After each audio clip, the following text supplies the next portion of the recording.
welcome back. In this video, I'll show you how to use AI chat in Cursor AI. This is one of Cursor AI's most powerful features, allowing you to ask coding questions, generate code, debug errors, and understand complex programs without leaving your editor.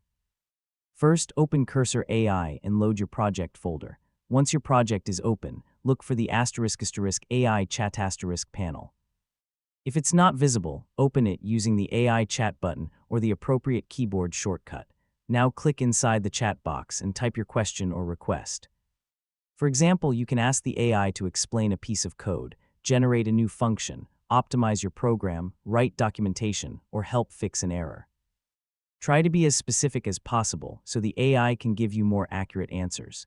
If you're working on a particular file, you can mention the file or select a block of code before asking your question. Cursor AI uses the context from your project to provide smarter and more relevant responses. When the AI replies, read the explanation carefully. If it suggests code changes, review them before applying them to your project. You can also ask follow-up questions, request a simpler explanation, or tell the AI to improve the solution further. Another useful feature is asking the AI to explain unfamiliar code.